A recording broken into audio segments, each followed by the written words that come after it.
What's up YouTube? Welcome back to today's video. First off, hope all you guys are having a great day today. So I've been getting this question asked a lot. Tanner, how can I get started in iRacing? Where can I go buy a membership? Where can I just get the game and all this? So in today's video, we're going to be talking about where to get a membership, how to get started in iRacing, and what's the best budget setup you can get. But before we do that, I was sent some fan mail earlier, so I'm going to open it on camera.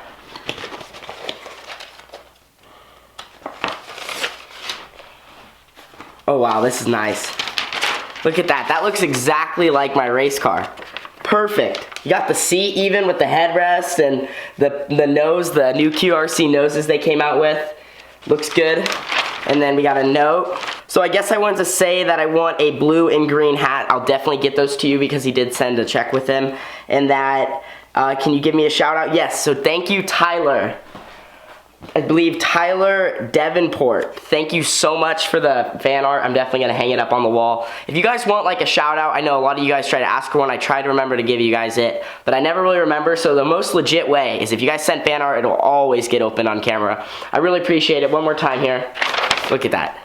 Thanks, Tyler. But if you guys would like to send fan mail, the P.O. box is in the description below. Also, if you guys would like to buy a hat, you can contact our Facebook page, TC Racing, or my Instagram, and we can exchange information and then eventually get that hat sent out to you. But now, let me go show you the best budget setup for iRacing.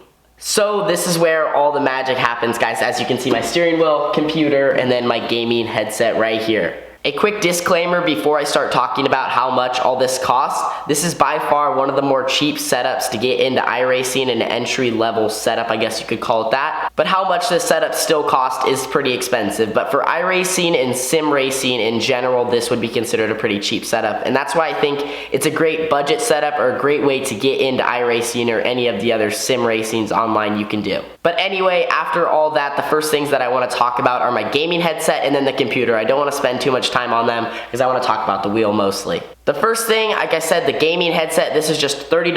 I'll link it in the description below so you can go check it out for yourself. But yeah, I can talk just fine to other people. I can hear what everyone else is saying. Works great.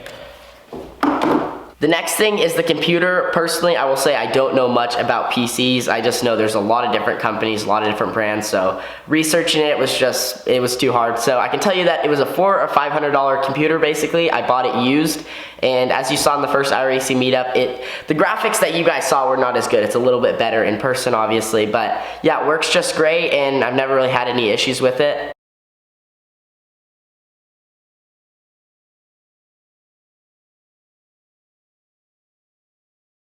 But I will link in the description below also a few other computers that are about $400 or $500 that will work just great with iRacing, so if you are looking to get into it. So the main thing that everyone talks about in iRacing and any sim racing for that matter is what steering wheel you have. So the one that I have is the Thrustmaster T150 steering wheel. This thing is absolutely amazing for the price range you pay, which this thing costs about $200. So this is a 1080-degree force feedback steering wheel that's compatible with PC, PS3, and PS4. It also comes with a large pedal set that has two pedals, just the gas and the brake. There is no clutch included there. But if you're just looking at the steering wheel, as you can see, there's 13 action buttons here on the front. And then in the back, there's two paddle shifters right here to upshift and downshift, which are 5 inches tall. And most people that try out the steering wheel really like it. There are only two complaints that I've really heard people talk about it is the steering wheel is pretty small. So the diameter of it is about 11 inches or 28 centimeters. And like I said, one of the only other complaints I've really heard about is the pedal set. It's probably just because it's a little bit plasticky and there is only two pedals. But I mean, for $200, what do you really expect? I think Thrustmaster, though, personally has done a great job because with this steering wheel and pedal set combined, it's just a great way to get into sim racing, and I notice a lot of people that are getting into it are buying the Thrustmaster T150. Now, of course, if you can afford something a little bit better like the T300 or even the TX, also made by Thrustmaster, or even the Logitech ones, those probably will give you a little bit of a better sim racing experience. But everyone I've talked to, or in even personal experience myself, this has great force feedback when you're racing. You can definitely really feel it as you're going through the corners. I mostly use it for sprint car racing, you know, on iRacing. So I've had nothing but 10 out of 10 great experience. Also, one more thing to note, like I said, this is compatible with PC, PS3, and PS4.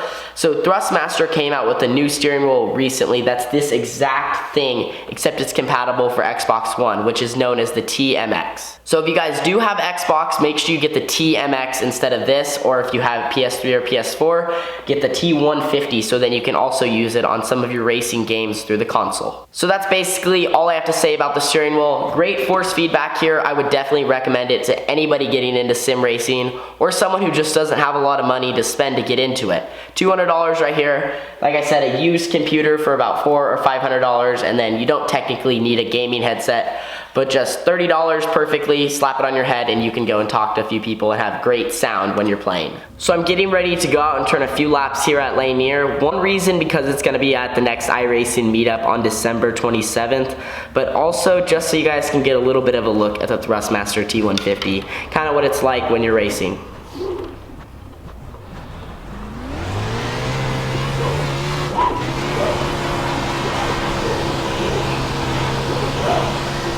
I have the track set to about 30% usage, so a little slick, not too bad.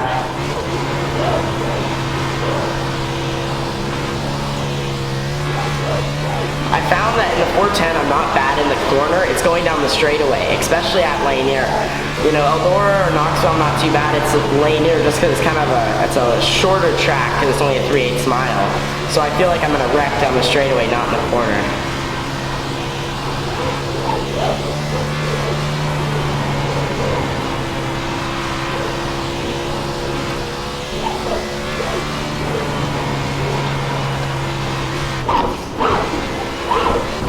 Oh, well, dang. Anyway, that's a few laps around Lanier, and as you can see how it ended. I told you guys, down the straightaway, I'm a weapon, but in the corner, I'm not too bad. So I'm gonna work on that before the next iRacing meetup. But that is basically going to end this video. Thank you guys so much for watching. Don't forget to leave a like, subscribe, and share. And one more thing I wanted to say is the next ever iRacing meetup is going to be on December 27th. But the time of the day it's going to be at is 2, 4, and 6 o'clock. So we're going to have 3 races total, just like the last one.